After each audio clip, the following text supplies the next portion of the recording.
Thank you to everyone who's joined us today. This event will be recorded in order to be distributed later, whether it be on YouTube, our social channels, or Vimeo. We have Tamara Steffens with us. Tamara is the Managing Director for M12, which is Microsoft's venture fund. She leads investing in VC partnerships for M12 in North America and India. She's an experienced operator and entrepreneur with over 20 years of experience in Silicon Valley. Prior to becoming an investor, Tamara helped lead several startups through IPO or acquisition, including Software.com, Boingo, Fusion One, Path, and her latest startup, Acompli. Am I saying that right? Acompli. Acompli, a mobile productivity app, which was acquired by Microsoft in 2014. Tamara led business development for Office 365 organization and eventually made herself to M12. Tamara, thank you for joining us today. Thanks, Brandon. It's so fun to be here. I wish we could be on campus. I know. Doing this. I know. It's always It would be so fun to make it a fall. huge campus event in person. Yes. Sitting up there in comfy chairs on the stage, right? That's right. And maybe even go to a football game because exactly. We're still going to do well. So as a student at MSU, did you have any interest in the entrepreneurial space, or was this a passion you found later in life? Kind of, what were the steps that ultimately led you into venture capital? It's funny. Yeah, no, I say my life is like luck, timing, and skill in that order. I actually, when I finished undergrad, I moved to New York City and went to NYU grad school and worked in banking. So no, I really didn't. And then kind of a funny story, Scott McNeely, actually, the founder of Sun Microsystems, is from Michigan, and he knew several friends of mine, both from Michigan State and the other school, because he grew up in Grosse Pointe, and I got introduced to him, and he had started this company called Sun, and I ended up going to work at Sun Microsystems because I had a good banking background. But like I said, it was just kind of luck, timing, and skill, and it actually, my tech career began because I knew somebody from Michigan, so, and not the University of Michigan, the state of Michigan. So it was just something that you kind of fell into and were like, okay, this was my passion. This is where I do belong. Yeah. And it's funny because it was the kind of early 90s when I got into tech. And when I think about it, it's just so fascinating because technology was changing so fast. And I was on the finance side working on setting up trading floors, et cetera. But I learned a ton about telco and like how, I know it sounds crazy, but when I was at Michigan State, we didn't even have cell phones. I know that sounds crazy, but we had just regular landlines and there was no internet per se. I think I got my first Mac the year after I graduated from Michigan State. So it was so early that the technology was changing so often that the concept of a startup was pretty common because it was early days of tech. So, when I left Sun Microsystems, I went over to Silicon Graphics, and then a bunch of guys from Silicon Graphics started Netscape, and I ended up going on to a startup. And I think, again, it just happened because that was like probably the period of time where tech was changing almost on a weekly basis. It was crazy. So, and I don't think it's changed much. I think tech changes all the time, and so there's always new opportunities to look at, new tech to look at, which I, from that point on, found fascinating. And that's how I fell into it, and I've loved it ever since. Now, you mentioned the term startup. When you first got into it, how has the definition of a startup changed, or has it at all? Well, yes, I think it's changed a bit. And while there was venture capital back in the early 90s, mid 90s, there was venture capital. It was just getting started, right? There wasn't as much money available when you started a company. So like my first startup was Software.com, which was an email company. And everybody was like, nobody's going to get personal email. And I'm like, yeah, they are. And they're like, no, everyone's just going to keep getting voicemail. And I thought it was kind of unusual because I was convinced email was going to be a thing. And thank goodness it turned out to be. But we never raised any venture. We bootstrapped it. We found a way to sell the technology to various operators, which was like AT&T and Verizon. And we made it all the way to IPO with taking very little money. We got an investment from Cisco. So I would say the difference is there wasn't nearly as much venture capital available back then. There definitely was some, and there were people were making investments in different companies, but not nearly what's available now. Yeah. So for a lot of our young entrepreneurs here, they maybe have an idea and just aren't quite sure how to get started or how to seek that funding. What would you say to them to get started, to maybe take those fears away of, who's going to invest in me? Who's going to believe in me? Yeah, I mean, there's a couple of ways, right? I mean, sometimes you can just do friends and family, right? You have enough availability of people that will put together a small round, 50, 100,000, whatever you need to kind of get your MVP, some sort of product or solution ready to show. You can go that way. And I know there's a few options in the East Lansing area for small amounts of funding as well. And so I say do as much as you can without raising money, so that you have a viable solution, and then go find that seed round. It's hard, I know, and sleeping on people's couches and eating ramen. You were done doing that, you thought, when you were done with college, but really, Sure. Entrepreneurs are entrepreneurs, right? And they'll find a way to get it done. If you've got a great idea and you've been able, I just did a seed round with a company, a guy who was quit Princeton in his senior year, and came up with this amazing productivity solution to tie a bunch of things together, kind of a new way of looking at, so you could have like Slack and Teams and a ton of other things running, and it brings everything to the center so that you can see the various tools that you're using. It's amazing. He thought of it when he was a freshman. He worked on it while he was in school, and finally he had enough of a product that he quit. I'm like, you left Princeton your last year?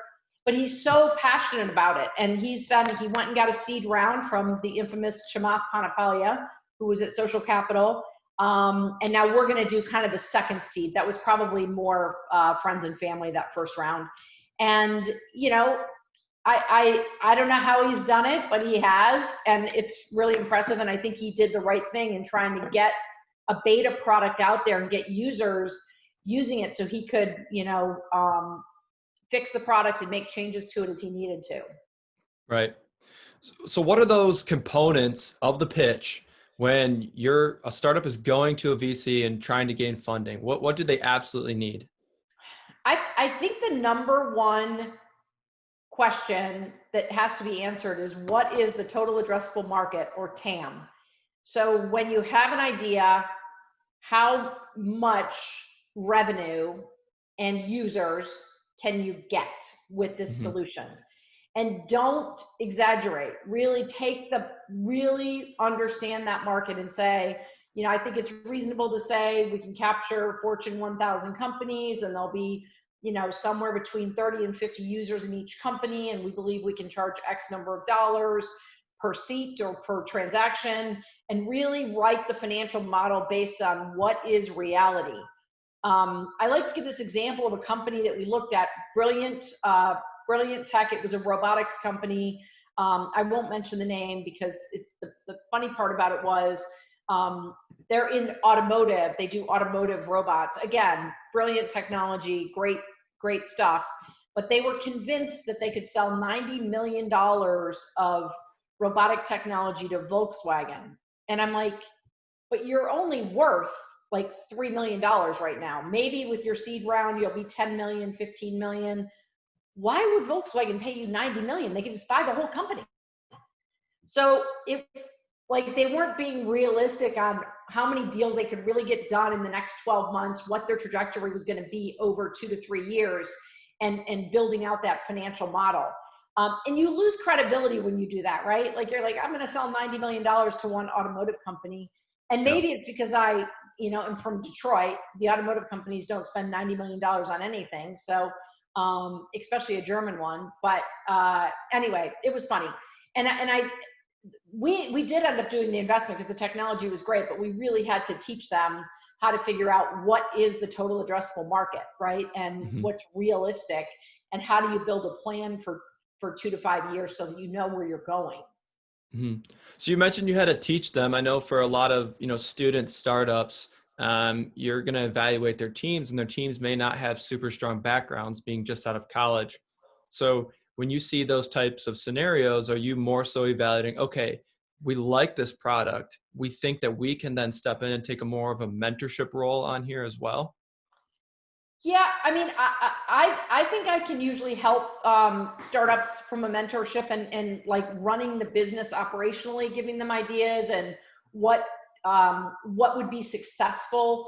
But the reality is the founders that come up with the idea, um, they're they're much better than they think they are. Nobody else came up with that idea, right? And so you got to really get behind it and be passionate about what you're trying to accomplish and where does this product fit, and be able to really tell that story, because that is what's going to get you funded, right? So is Hmm. being able to tell the story, understand the total addressable market, and be confident in your solution and your plan. It's not rocket science to build a business plan, right? Yes, execution and operations and learning some of that from board members or mentors is important, and that you can find good mentors to help you with that. But your idea and executing on that idea is what's going to get you funded. Yeah. So you've exited 6 different startups, 2 IPOs, 4 acquisitions. How do you know when it's time to more aggressively pursue an exit strategy, and how do you determine which way to go? Yeah, well, I mean, my first startup, we actually took public. So I started there in 96 and we took it public in 99. And I stayed a couple more years running global sales for them. And I have to say, I did not enjoy taking the company public. It was good from a wealth perspective. It was fantastic. But from a running the company with auditors and lawyers and all the extra steps you had to take after you went public, it became much less fun. So after that, I said, I am never doing that again. And then the next company went public again, which was Boingo. And then I said, never again. And that's been true since then. So I tend to, at least in my last 4, have said, you know what, don't get greedy. If you can, sell this company for 10x, 20x, that's plenty. And really, Right. truthfully, 5, 6, 7x is great as well, of what you've raised and what your investors have put in.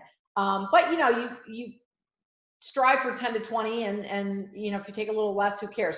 Don't get greedy, because there's been so many examples of companies that have, I think of, there's a really cool company I don't think it's as cool anymore, and I don't think you guys even know what it was, but it was called Foursquare. And it used to, you could tag where you were at, and you could become the mayor of, a restaurant. And you guys were in elementary school when this was happening, but it was a really cool idea. I wouldn't really consider it social media, but it was a little bit social media, because you'd see where your friends were. So it had a lot of location-based stuff. And they got a ton of funding. Everybody loved them. Their biz dev was brilliant, but they never figured out how to make any money. They're still in business now. They have figured out to sell that location-based data, and they're doing okay. But they were on fire, and in my opinion, took way too much money, right? Another one that took a bunch of money and everybody thought was so great was Evernote, right? And I think they're still around. But a note-taking app that gave it to you for free. And once you give something away for free, and it's not really freemium where you get somebody off of free, they did not do well, had a huge layoff, and changed their whole business model as well. So don't take too much money, because if you do, exiting at a large dollar is going to be much more difficult. So I say take the least amount of funding and exit when it makes sense. And it usually exiting from a sale perspective is when the product is hot and people are saying, this is great, look at the growth trajectory, right? And if you have a vision of going public now, a company needs, certainly more than $150 million in revenue, probably closer to 250. So you really have to figure out how to get there. And that's not easy to do. So I tend to say, if you've got great tech and you didn't take a lot of money and you can exit, get out while the going is good. Hmm. So I'm going to switch gears a little bit to students that are interested in working in VC. What are some of the skills or characteristics that make for a good investor? Yeah, so there's two types of folks you find in a VC. One is an operator, somebody who has done a couple of startups, they've run companies, they've taken them public or sold them, and we call that the operator. And that was my route in. And then the majority, though, of venture, at least at M12, is we hire a lot of MBAs and people that have went and worked in a venture, a fund, investment banking, private equity, something of that nature, doing their internships, and then we hire them as associates, and we have a progression path to get them up to partner. And then we also hire other, venture professionals that come from other venture companies in some of our more senior roles. So, you know, today I would say an MBA is pretty important, or finding a way to do your internships at other venture funds or private equity so that you can get that experience. We don't have a training program at Microsoft in venture, so we don't hire a lot of early in career venture fund people. We tend to take people who already have experience. Hmm. So you mentioned background in banking or an MBA. What about fields like consulting or advising? Yeah, that doesn't usually take you to venture. Yeah. It's not to say it couldn't, but you'd almost have to, if you were at Accenture or another type of consulting firm. I know Boston Consulting, they both have venture arms, right? So if you can figure out internally how to work your way into the venture arm of one of those companies, that's probably the best way to do it. Hmm. Again, even at Microsoft, I'm in 5 years. Our venture fund's been there for 4 years. I've been at Microsoft for 5. I'm the only person that came internally over to the investing side of the house. So and venture funds are small. Traditionally we have 25 people in all of Microsoft that are on this, and only 10 of them are investors. The rest Right. are business development. So it's a small field, small number of funds. Yeah, so it's not easy to get into. It's fun once you're there, but not super easy to get into. So you actually led me right in my next question. It was, I've heard you describe your job as an investor as fun. What is the most fun part of your job? Well, I probably look at anywhere from 3 to 10 new companies a week, new tech, probably average, 4 or 5. And I, at least once a week, I'm like, oh my God, that is a great idea. And I'm always thinking, how are people, I feel like I've looked at everything, who's really got a new idea? What's the latest? And it never ceases to amaze me. There's something new, right? And something great. So I'm, like I said, every week I would say at least once or twice I'm blown away by some new tech. We can't always get into the deals, unfortunately. Some of the bigger funds sometimes beat us out, but it's amazing just to continually look at new technology and just be blown away by it. Right. Uh, so inside M12, what does teamwork or collaboration look like on an investment committee? Yeah, so like I said, there's 10 of us. One person is in Europe. We have 3 in Israel, and the rest are on my team out of San Francisco. And one of my partners is actually in India. We do everything in groups. So any investment you want to look at, you have to have a pilot and a co-pilot. And um, we start with a 2-page memo. If we see something we love, we quickly write a 2-page memo and get it out to the investment team, and then try to bring the company in to do a demo and a pitch to our team of 10. And then if everybody, and it doesn't have to be, all 10, but the majority, let's say 7, say this is great, then we can jump in and do further due diligence. And that usually takes 2 weeks once we do further diligence, and then we write a term sheet and tell them what terms we'd like to invest, and if we can take advantage of that. So it's the entire process is always a team of two and often a team of three or four. So it's really fun because I think it's nice to always be working in a group, and everybody kind of has a different idea of what is success, and we all see things differently, right? Like I tend to look at the business plan and the addressable market, and a couple of people on my team are just wizards in finance, so they tend to be really good at modeling and long-term, financial models and exit strategies, and then we have a couple of people who are just really technical. I would consider them engineers. They're not, but they have more of an engineering focus, and they have for a while. So they, tend to look at the technical side of things. And then we also have experts that are not on the investment committee, but that we can use. So we have healthcare experts, and I use engineers inside Microsoft all the time. I'm like, hey, I just looked at this company. This seems amazing. And sometimes I look at something and think it's amazing, and I'll send it to one of the engineers I know internally, and they'll go, nope, we've seen it before, it won't work, or this is not a good idea. And I'm always like, oh, okay, depending on, how they're looking at it from an engineering perspective. Because I'm not an engineer, so I've got to get somebody that will step in and help me in that arena.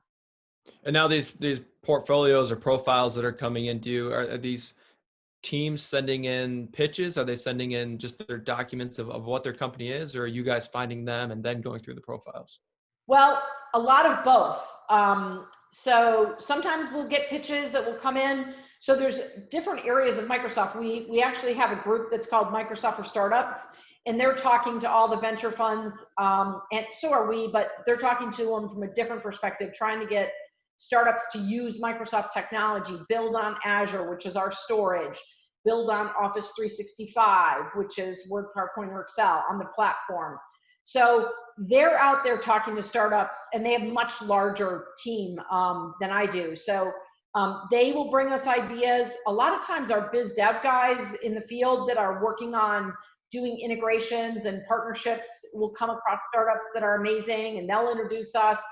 And then we also are just constantly out there looking and trying to meet, new entrepreneurs and take a look at, what they're doing. Our sweet spot is usually Series A. So somebody who's got, 1 to 3 million in revenue already, and has a pretty good plan for the next 2 or 3 years on what their trajectory will be. It's not always going to be right, but hopefully close. And then we stick to the enterprise. So we do a lot of enterprise SaaS-based technology. Okay. So post-investment, M12 takes on board roles with their portfolio companies. You personally sit on several boards. What is the role of a board member? It kind of depends on the company, right? So usually as a board member, you're going to want to focus on what you can do best for them. So what is your expertise? Mine has always been go-to-market, sales, field engineering, marketing. So I'll tend to help out there. But it's everything from helping them hire. So if they need specific positions, we'll help them interview. We'll go try to tap some talent that, that we're aware of, that we've known for years, try to help them out with that. And then, really deal flow is pretty important too. So if they've got a good pipeline and their sales team is working on, getting out there, I'm usually constantly saying, hey, what's the strategy on getting these deals closed? Can we help you? Can we introduce you to CEOs or elsewhere? So Microsoft, we know all the big enterprise companies. So usually I'm able to get them in or help them out from a sales perspective when they need it. And now I'm sure it's all situational based, but for M12, do you like to see companies go to IPO, or would you rather have them be bought out? Well, I think from a venture perspective, either is good. Generally speaking, an IPO is going to be much more lucrative, and you're going to see a much bigger return. Not always, though. So, I think every time we invest, we say, can we get 10x on this? It's kind of I think most venture companies think that. But, if they get 4x or 5x, and it's better to exit in the market, because we know that's going to be the quickest, fastest way for them to exit, and probably less risky than trying to get to an IPO, then that's what we'll recommend. IPOs take 7 to 10 years, right? So it's generally speaking, you're not investing in a Series A, and you're not going to be able to get that to a public perspective probably for 7 to 10 years. Mm-hmm. Okay, I just have a couple more questions, and then we'll roll into the Q&A. Okay. How has the global pandemic impacted deal flow for M12? Well, I thought at first it was just going to be, we were not going to be able to manage this. Like, how are we going to do everything over Zoom or over Teams or Google Meet? But it's worked out okay. I mean, I still think it's better when we can meet the founders and meet the team, and they can come to our office, or we can go there, and we spend more time. But it's getting done, right? And so I'm pleasantly surprised that we are on the same trajectory we were on last year at this time. So it's looking really good, which means maybe we'll get to travel a little less in the future, which will be welcome. But I'd like to see us go back to some sort of meeting in person. I think it's better when you meet the founders. We worried a lot in March and April. We hurried up and gave everybody as much dry powder money that we had left in our fund, where we could shore up the companies that might, we wanted to make sure everyone had at least 12 months of working capital. So in the beginning, we were like, we got to really make sure everyone's okay. And it really turned out to be better than we anticipated. And not for all of our companies. Some of our companies, their sales have slowed a bit. So we're seeing some deal flow slow down quite a bit for them to close their deals. But some have done incredibly well. I've got a data science company that does a lot of predictive economics, and people need that technology because their forecasts are changing and the markets are changing. So they've gotten a lot of new business. Healthcare, a lot of the virtual patient care, we had a couple of deals there that we were invested in. Those have taken off. And then we did a deal out of India called Farai, which was logistics, right? Delivery, everything from Domino's pizza delivery to, Prime type delivery with Amazon. So that has done incredibly well. So, it has depended. Some have gotten really good tailwinds from COVID. If they were able to automate and change the trajectory for a particular item, they did great. Ones that are more complex and take longer to sell in the enterprise, and the sales cycle was already long, it's taking a little bit longer. Yeah, sure. So in the venture capital world, there's strategic firms and there's financial firms. What is the difference, and where does M12 fall in that spectrum? Yeah, so we are squarely in financial, and people usually don't understand it. So it's a great question. So in corporate venture, there's two ways to invest. You can go back into your engineering department and your product teams, and you can say, what do you want us to invest in? And you align with the strategy of engineering and product, and you make investments that will either help them or help take the market into the direction that the company is trying to go. So you really try to align with strategic partnerships in engineering and product. We don't do that. Ours is 100% financial. So we invest just like Sequoia or Excel or any of the other big VCs. We want a 10x return, and we want and we invest for financial gain only. That said, our value to that entrepreneur and to that startup is that Microsoft can help them grow, right? So we really have to align with our sales organization and our engineering organization to take the companies we invest in and help them get more sales, right? Get more users, help them with engineering. So we do use Microsoft from a growth perspective and a partnership perspective, but not from a strategic perspective. Okay. So I want to leave enough time for us to go through the student Q&As. It looks like we do have a couple down here. Okay. Um, the first one would be companies like Leaf and Theranos are making VCs and angels uncomfortable or still investing regardless. Are they making VCs and angels uncomfortable, or are they still investing regardless? We're definitely still investing regardless. There's not very many of those, right? There's only a couple that's happened to. I would say the due diligence is getting a little bit tougher. We do more background checks and financial audits prior to investing than we normally would have, 5 years ago. We might have been a little bit looser on that. So I would say, yeah, we do a little bit more due diligence, a little bit more on background check type stuff, but otherwise, no, that hasn't changed anything. In fact, there's more money in VC now than there ever has been. Right. The next one is, I've been working on an English grammar video game for 1.5 years. We have our second iteration released for Android and iOS, but I failed to get proper traction.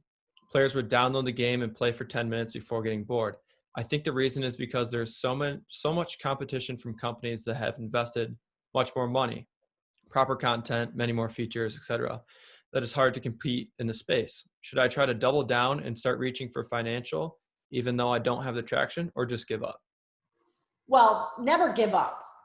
It's going to be hard to find financing, right? If you're not getting the traction, and you got to figure out why people are giving up after 10 minutes, right? What is happening? So I would say you probably are going to have to pivot in some way. Ed tech is a tough thing to make work. And so you really have to find, something that grabs children or teenagers and brings them in so they will actually keep using it. I never give up. If you really believe in it and you've got tremendous passion in this, you got to figure out why people will actually use it, right? And maybe it's more, if you think of Grammarly, look, I don't know what their funding is now, but they've got to be upwards of $1 billion in valuation, or close to it. And if you think about that, right, you put Grammarly in your Gmail and it corrects everything for you on emails that you're sending out. You pay just a little bit of money for the premium version of that. And it's like, now I'm like, I can't live without it, right? So think of it from that perspective. You've gamified grammar. Does anybody want it to be gamified? Could you take the technology that you've applied and do something better, on maybe people sending out texts that make more sense? I know when my daughter texts me, also a graduate of Michigan State, I can't even understand what she's saying 90% of the time. And she uses all this lingo, and I'm like, I don't even All know the acronyms and stuff. Yes. Yeah. Like, what is this? I'm just kidding. I'm sure that's not an idea that will sell. So don't take that to the bank. How integrated would you like to be in a startup, or would you prefer to, take my money and just kind of let them do their thing? We like to help. I would say we're founder friendly and hands off as much as we need to be. So we're not going to let them, drown and not come back until, we can't find them. We do regular board meetings, regular checks, trying to make sure where we can step in and help.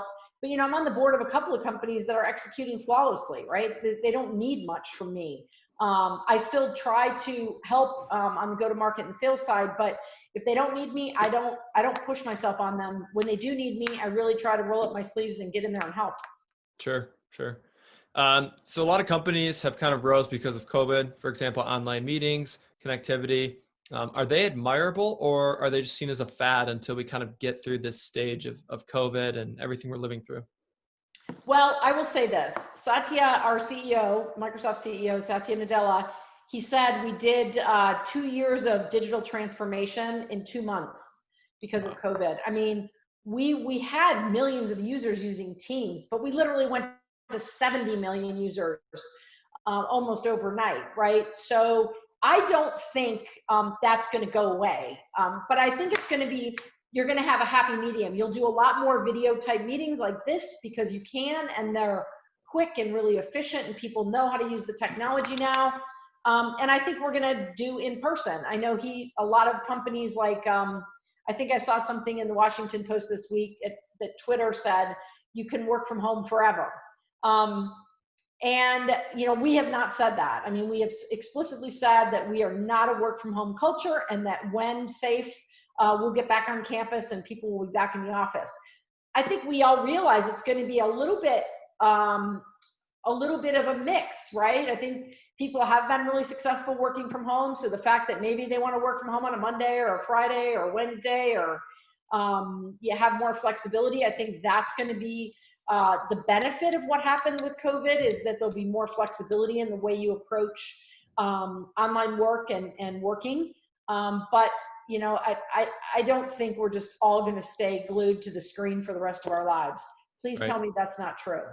No, I'm kind of with you there. I like a little bit of in between. I think getting into the office and having a little dedicated time there is very beneficial. Yeah. And I mean, I don't know, everybody's, going to school online right now. And I think all my friends that have kids are ready to throw in the towel. No one wants to do online schooling. And my daughter's trying to be a teacher. And I'm like, what a crazy time to be a teacher. Oh, I mean, she graduated from Michigan State last December and with a Bachelor of Science in Environmental Science, Environmental Economics.